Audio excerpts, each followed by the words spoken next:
Assalamualaikum warahmatullahi wabarakatuh. Ketemu lagi di kuliah Artificial Intelligence atau Sistem Kecerdasan Buatan.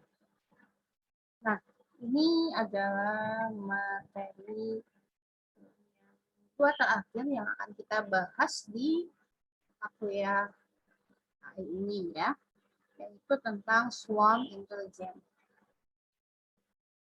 Kita mulai. Apa yang akan kita bahas hari ini? Kita bahas pertama, apa sih SI itu? Pendahuluannya kita akan bahas swarm intelligence. Contohnya di alam. Contohnya di alam itu apa aja sih? Apa konsep apa yang dibawa ke AI itu, ya? Kemudian kita juga akan bahas dua contoh dalam swarm intelligence, yaitu optimization dan PSO, particle swarm optimization. Kemudian mengapa swarm intelligence itu SI itu jadi pilihan? Apa sih kelebihannya? Dan karena saya di sini hanya bahas dua algoritma, sebetulnya banyak sekali yang termasuk dalam swarm intelligence. Nanti kita akan bahas di bagian terakhir tentang perkembangan terbaru untuk swarm intelligence. Nah, bagaimana taksonomi dalam swarm intelligence? Jadi, dalam artificial intelligence itu rata-rata mayoritas itu diilhami oleh aktivitas di alam. Nah, yang diinspirasi oleh aktivitas di alam atau disebut biology and natural inspired process itu dibagi tiga dari sisi evolusinya. Ini berdasarkan pada teori Darwin yang membahas tentang evolusi yang menganggap bahwa yang bertahan hidup adalah yang paling kuat. Di sini contohnya adalah genetic algorithm dan artificial immune system. Nah, ini akan kita bahas di pertemuan selanjutnya. Yang kedua adalah tentang jaringan pada biologi. Nah, kita sudah bahas tentang ANN ya, atau jaringan saraf tiruan. Kemudian ada juga yang diilhami oleh kelakuan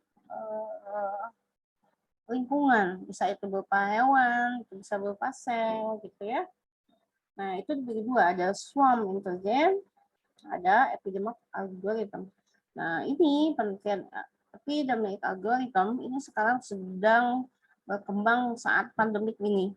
Karena kita ingin melihat bagaimana sih pola epidemik ini, kapan dia akan mencapai klimaks, kapan dia akan berakhir. Nah, ini masih dalam penelitian. Kemudian yang akan kita bahas di swarm intelligence.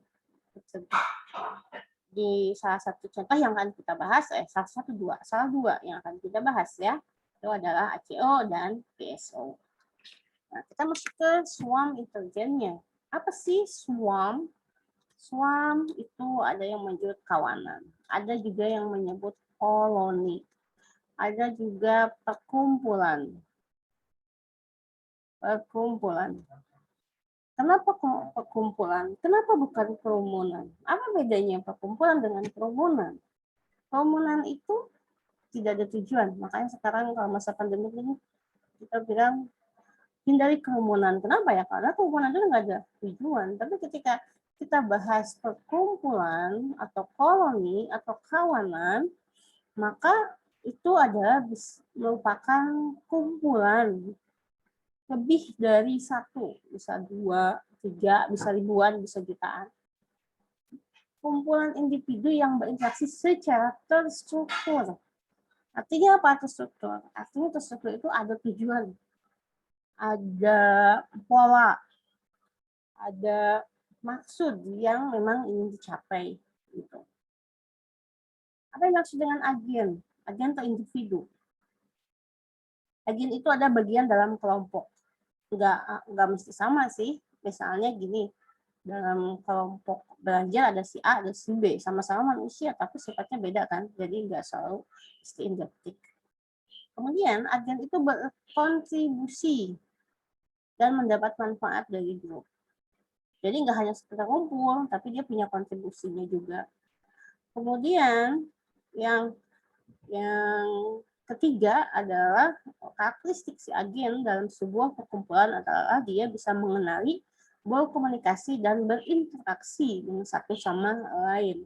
Jadi kalau misal tidak cukup hanya berkumpul, kalau dia ngumpul ada bagian dari agen itu, tapi dia tidak melakukan apapun, tidak berkomunikasi, tidak berinteraksi, tidak memberi manfaat, maka dia bukan bagian dari perkumpulan itu. Gitu. Nah, persepsi awal di awal-awal ini berkembangnya di awal tahun 2000-an ya. Sebelumnya sudah ada, tapi sekarang perkembangannya lebih cepat. Persepsi awal tentang swarm itu adalah sekelompok agen yang bergerak gitu. Jadi awalnya misalnya tentang mencari makanan lagi, dia harus bergerak, tapi tidak selalu demikian. Nanti kita akan bahas. Jadi kalau kita ambil ke apa sih pengertian pasti dari sebuah swarm intelijen atau kecerdasan kawanan atau kecerdasan koloni. Jadi itu kita ambil berdasarkan perilaku kolektif dalam sistem yang terdesentralisasi dan terorganisir sendiri atau self-organizing. Jadi dia sudah punya patokan, dia sudah punya aturan, dia sudah punya pola gitu yang memang sudah terstruktur. Yang memang merupakan hasil dari agen yang saling berinteraksi gitu. Nah, pada SI ini tidak ada struktur yang terpusat. Jadi masing-masing ya bekerja sesuai kemampuannya sendiri gitu ya. Jadi kalau lengkapnya pengertian swarm intelijen itu adalah suatu disiplin keilmuan dari sebuah artificial intelligence yang berhubungan dengan sistem alami dan buatan yang terdiri dari banyak individu atau populasi, kemudian yang dia saling berkoordinasi dan menggunakan konsep desentralisasi dan self organizing. Gitu. Jadi kan ada individu, ini individu, agen, atau nanti juga bisa disebut gen. Nah ini individu ya, ini populasi, kelompok agen, gitu ya. Kemudian kelompok agen. Nah ini kalau di sini ada beberapa populasi di sini. Nah, itu kumpulan populasi itu yang akan kita bahas dalam swarm intelligence. Contoh swarm di alam itu banyak sekali. Dan nggak selalu hewan sebetulnya, karena kita membahas alam lingkungan, manusia, tumbuhan, gitu ya. Contohnya adalah koloni lebah. Itu kita sudah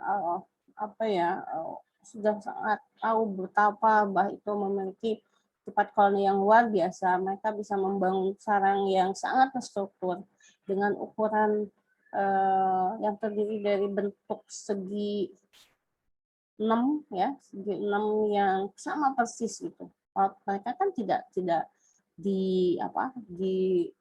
patok dari pusatnya, aturannya harus ukurannya 2x2 misalnya, enggak. Tapi mereka bekerja sendiri.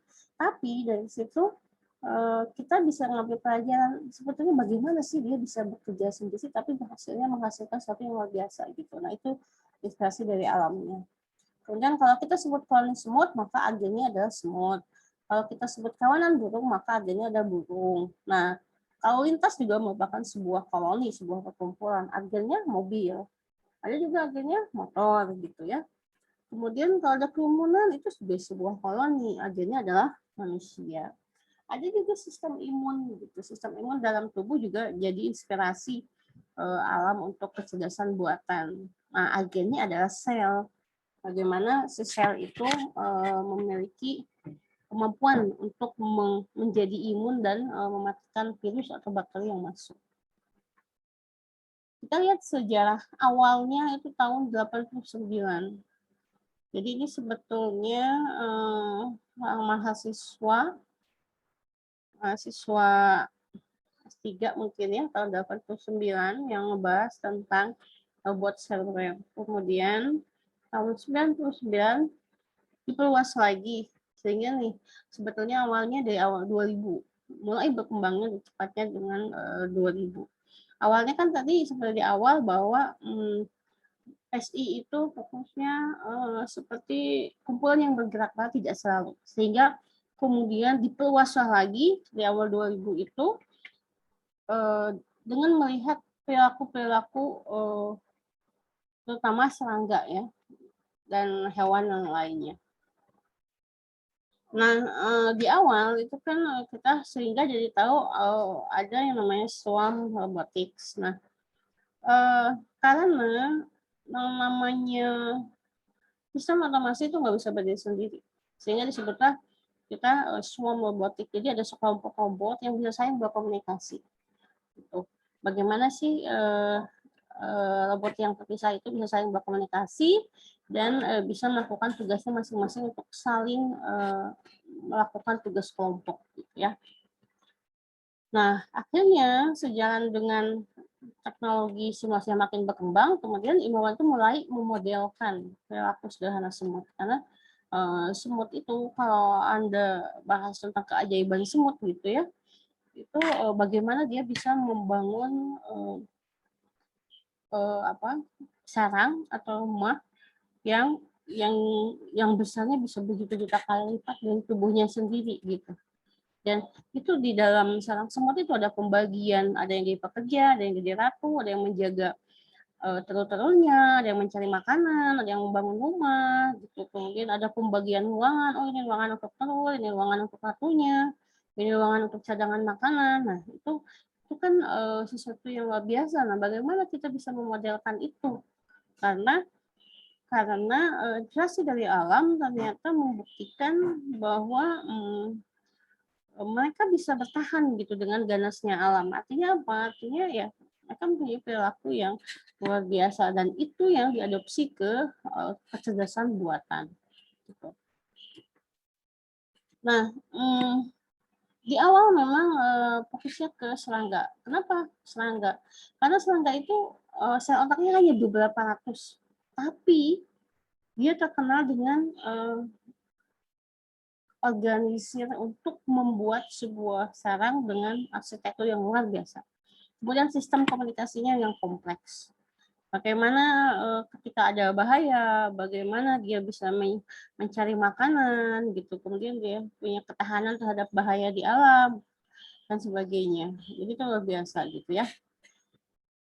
Nah, ternyata sebetulnya serangga itu kalau dia bertindak sendiri, ya, kalau dia agen sendiri individu, itu sebetulnya pelakuan dia itu acak gitu, jadi random gitu ya. Sehingga kalau dia berdiri sendiri, maka bisa menyebabkan kematian sendiri. Tapi ketika dia sudah gabung dalam sebuah koloni, maka dia bisa menyediakan makanan bagi seluruh populasi satu agen itu. Gitu. Jadi artinya ketika kita bersatu, berkoloni, berjamaah gitu ya, maka akhirnya kita bisa membangun populasi yang luar biasa. Nah, kita akan bahas dua jenis saja dalam swarm intelligence, yaitu ACO, and colony optimization, dan PSO. Apa sih and colony optimization? Jadi, ini adalah diinspirasi oleh kelakuan semut. Dimulai di awal 92 sebetulnya. Nah, awalnya bukan and colony optimization, tapi namanya and system. Jadi kalau dalam algoritma pencarian itu ada yang namanya TSP, Traveling Salesman Problem. Jadi artinya si salesman itu kan bergerak ke beberapa kota untuk melakukan penjualan. Nah, setelah beberapa kali melakukan penjualan itu kan dia jadi mulai berpikir, ini sebenarnya kalau yang efektif itu yang mana ya? Misalnya kalau saya Bandung, Jakarta, Surabaya, Semarang, Cirebon, Jogja gitu. Yang efektif itu saya ke Jogja dulu, ke Jakarta, terus Semarang, ke Bandung. Atau misalnya, Bandung, Jakarta, Semarang, Surabaya, Jogja, balik lagi ke Bandung. Jadi itu bagaimana mencari jalur terpendek gitu ya. Nah, itu merupakan satu contoh metode meta heuristik. Apa sih meta heuristik itu? Meta heuristik itu adalah gabungan modifikasi dari metode heuristik. Apa itu heuristik? Heuristik itu berhubungan dengan ilmu yang melakukan berhubungan dengan penemuan gitu ya. Sehingga kalau meta heuristik itu adalah pencarian masalah yang lebih besar. Karena ada metanya, meta heuristik. Artinya kan makin ke sini masalah yang kita butuhkan sekarang ini adalah bagaimana mengolah data yang sangat luar biasa besarnya. Jadi kita nggak cukup dengan metode heuristik saja, tapi harus ke metode meta heuristik. Nah, gimana pada semut? Pada semut itu perilakunya seperti ini.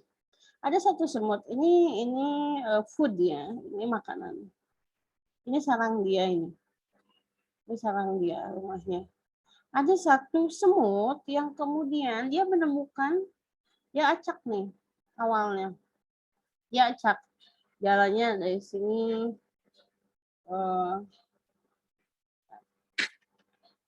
Nah, dia acak nih. Dia dari sini ke sini, kemudian balik ke sini. Dia acak awalnya. Dia nemukan makanan, dia temuin makanan.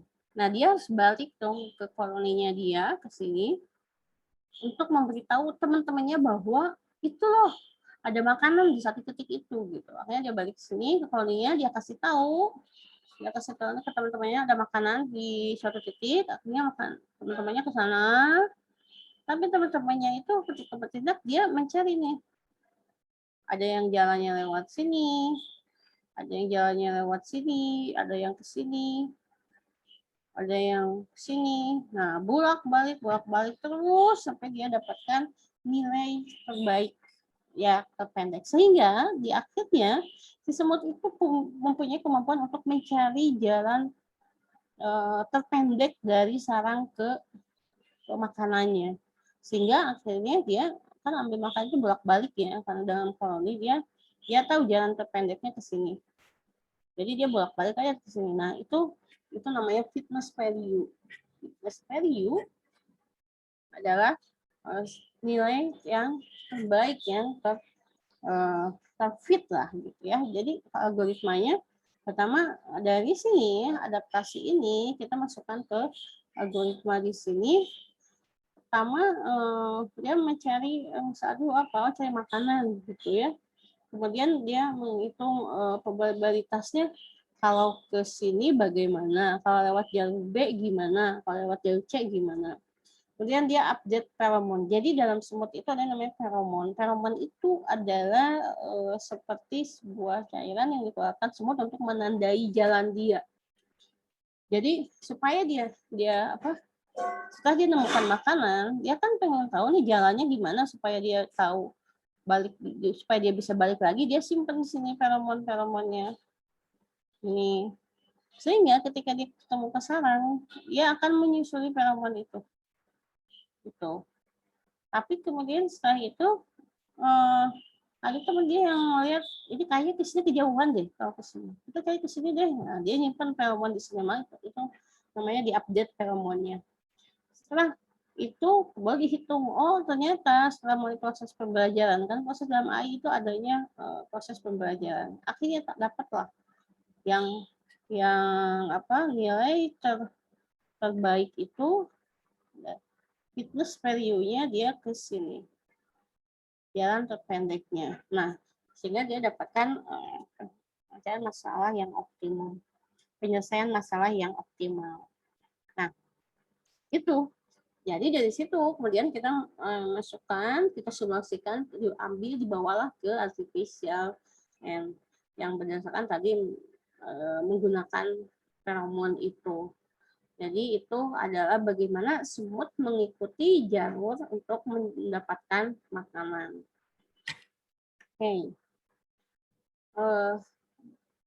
Algoritma ASEO ini yang koloni ini gimana aja sih? Nah, ini sebenarnya di masalah optimasi. Gitu. Karena bedanya AI dengan pemrograman biasa adalah kalau pemrograman biasa kan kita step nih, oh jalannya lewat sini A, B, C, D gitu. Kalau pada AI, artificial intelligence itu kita cari ada proses pembelajaran di situ. Setelah dicari-cari ternyata A, B, C, D bukan jalur terpendek nih. Jalur terpendek adalah ACBD misalnya gitu. Nah, si semut itu yang punya kemampuan untuk mencari solusi yang terbaik gitu ya. Nah, metodenya ada 3. Pertama, yang tadi sesuai algoritma adalah construct and solution, update pheromone, kemudian demand action. Pertama adalah construct and solution. Jadi pertama dia keluar dulu kronis moodnya. Ada informasi, ada makanan nih di situ. Nah, kemudian dia akan evaluasi juga. Berarti dia butuh feromon untuk meletakkan jejak. Nah, artinya dia mesti dia update dulu evaluasi nih bagaimana jumlah feromon itu. Berarti kalau jauh berarti dia harus banyak nih feromonnya. Kalau dekat ya udah sedikit aja gitu. Setelah dapat itu, maka dia update feromonnya.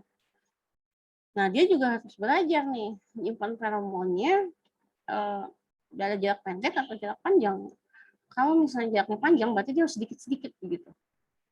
Kalau terlalu sedikit, tapi juga kalau terlalu sedikit nanti bisa menguap tuh feromonnya. Nanti temannya nggak bisa ngikutin jejak dia. Nah, itulah bagaimana si semut kemudian mencari solusi. Itu bagaimana mengupdate jumlah feromonnya. Kemudian yang step ketiga adalah demand action. Artinya action si semutnya nih. Setelah update feromon, dia sudah nyimpan jejak, akhirnya dia akan mencari nih. Ada yang ke jalur A, ada yang ke jalur B, ada yang ke jalur C gitu. Dan itu membutuhkan tindakan lebih dari satu agen, lebih dari satu semut. Jadi harus berkoloni. Karena yang satu ke A, yang satu ke B, yang satu ke C. Akhirnya mereka akan ngumpul, nanti akan dicek, dihitung, dan sebagainya. Mana sih yang merupakan optimal solution-nya. Gitu. Jadi, nah, ini aplikasi CO itu digunakan pertama pada putaran kendaraan. Misalnya ya tadi seperti traveling salesman itu, apakah mana sih yang paling pendek yang menghasilkan waktu yang lebih singkat gitu ya. Kemudian pada jaringan, pada lintas, kemudian ini pada pabrik lah ya, pada pabrik perakitan, kemudian distribusi pemanasan minyak, kemudian pada data mining. Ini biasanya untuk optimasi pada aplikasinya. Nah, tadi sudah baca kita ACO, kita sekarang masuk ke PSO, Particle Swarm Optimization. Nah, ini dikembangkan tahun 95. Inspirasinya dari kawanan lebah, kawanan burung, dan kawanan ikan. Jadi, kawanan yang 3 ini biasanya memiliki sifat harus selalu berkumpul. Gitu. Pada PSO itu, setiap agen berusaha untuk memperbaiki diri dengan mengamati tetangga mereka. Sebetulnya kalau simpelnya di kehidupan manusia juga seperti itu. Jadi berdasarkan standar tetangga gitu akhirnya. Nah, setiap agen itu dia punya kemampuan untuk mengingat tetangga mereka itu tadi kemana ya, pakai baju apa ya gitu. Itu artinya kemampuan mengingat gitu. Jadi algoritmanya sederhana sih gitu ya, sehingga dia lebih populer dibandingkan genetik algoritma. Masalah perhitungan dan operasi dan sebagainya, Anda bisa cari persamaannya, banyak jurnal yang membahas tentang ini. Jadi ada sebuah sistem psikologi karena tadi melihat kepada tetangga gitu ya. Misalnya kita ingin memberi hadiah kepada si A, kita ngecek nih tetangga kita pernah ngasih hadiah nggak ke si A gitu. Kira-kira si tetangga kita yang B itu ngasih ke A itu apa sih? Dia suka enggak gitu. Kemudian tanya di si C ngasih hadiah ke si A enggak? Ya pernah ngasih apa? Oh pernah ngasih buku, tapi dia nggak suka gitu. Nah itu ada faktor-faktor psikologis di situ. Dan itu sangat multidimensi.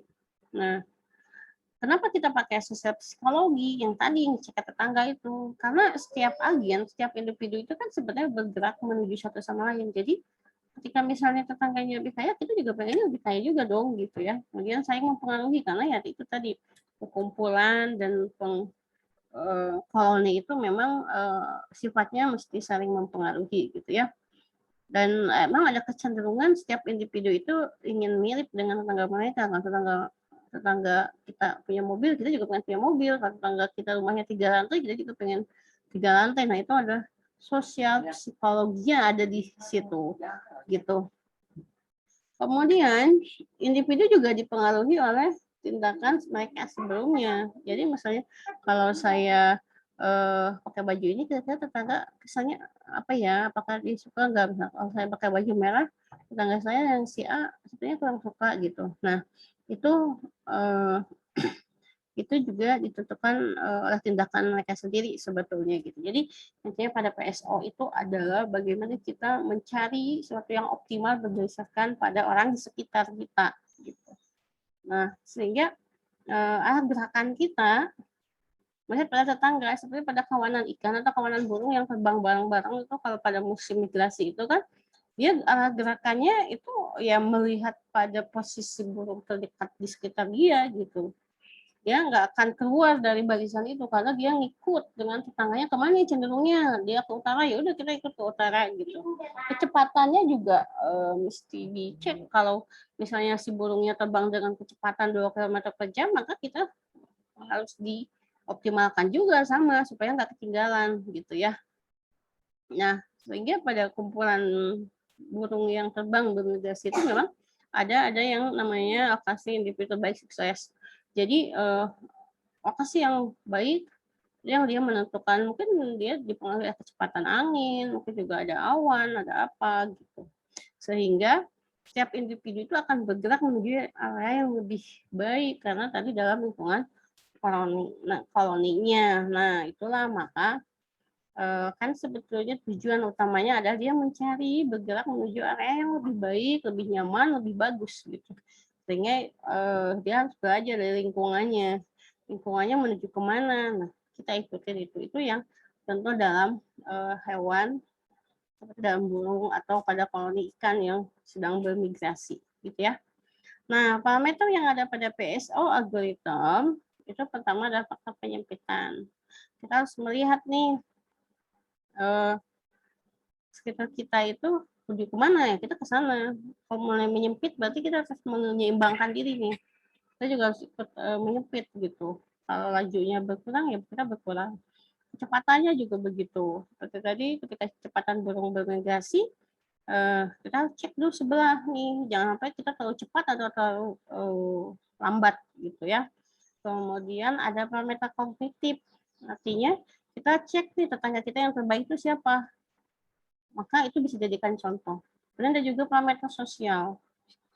Jauh ini yang tetangga kita yang kanan itu bagus ya kecepatannya, dia nggak ketinggalan nggak dalam migrasi di burung itu misalnya. Kalau ketinggalan kita ikutin, kalau masih ketinggalan udah kita cari yang terbaik lagi gitu. Nah, algoritma pada PSO itu yang tadi kita inisialisasi, kemudian update kecepatan. Kita cek ke update kecepatan itu yaitu dengan melihat ke sekitar kita. Apakah kita sudah sesuai kecepatan kita? Kalau masih lambat kita percepat, kalau kecepatan kita perlambat. Kemudian update position, apakah kita masih dalam kawanan itu? Atau jangan-jangan kita sudah keluar dari kawanan itu. Nah, kemudian kita cek yang tadi fitness value. Fitness value. Kalau kita cek, oh fitness value kecepatannya misalnya pada 2 km per jam. Oh posisinya pada X sama dengan 3, pada Y sama dengan 4. Kita harus tetap di sini gitu. Nah setelah itu kita update nih nilai-nilai ini. Kalau misalnya posisi saat ini ternyata masih kurang, kita update terus aja. Kita looping aja terus gitu. Sampai kita dapatkan nilai max Gmax-nya yang terbaik gitu. Itu algoritma pada PSO.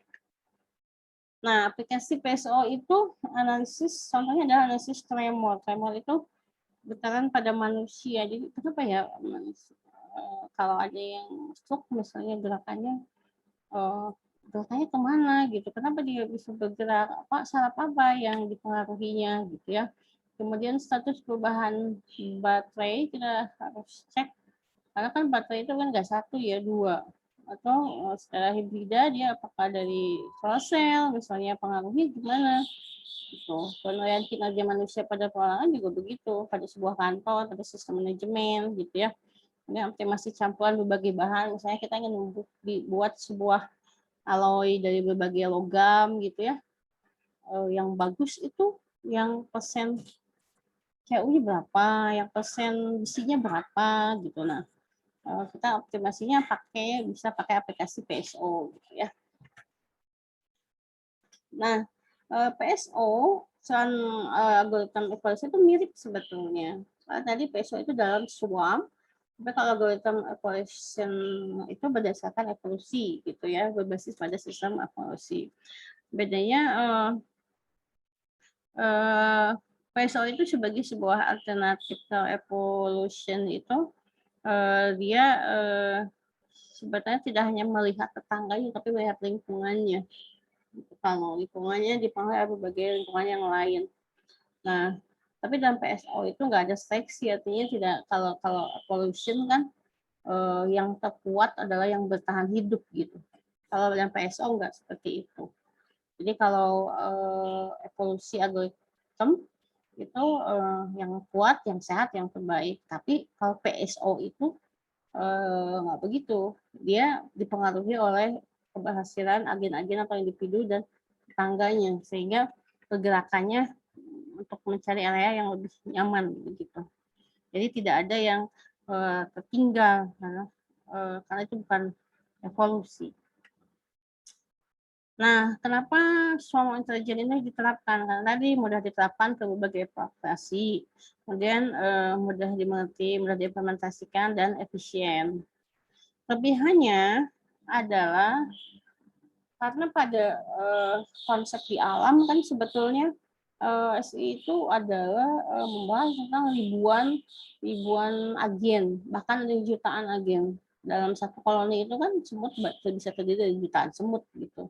Kemudian sistemnya fleksibel karena agen mudah ditambahkan atau dihilangkan. Jadi kalau ada agen yang nggak berguna ya hilangin aja dan itu tidak akan mempengaruhi sistem.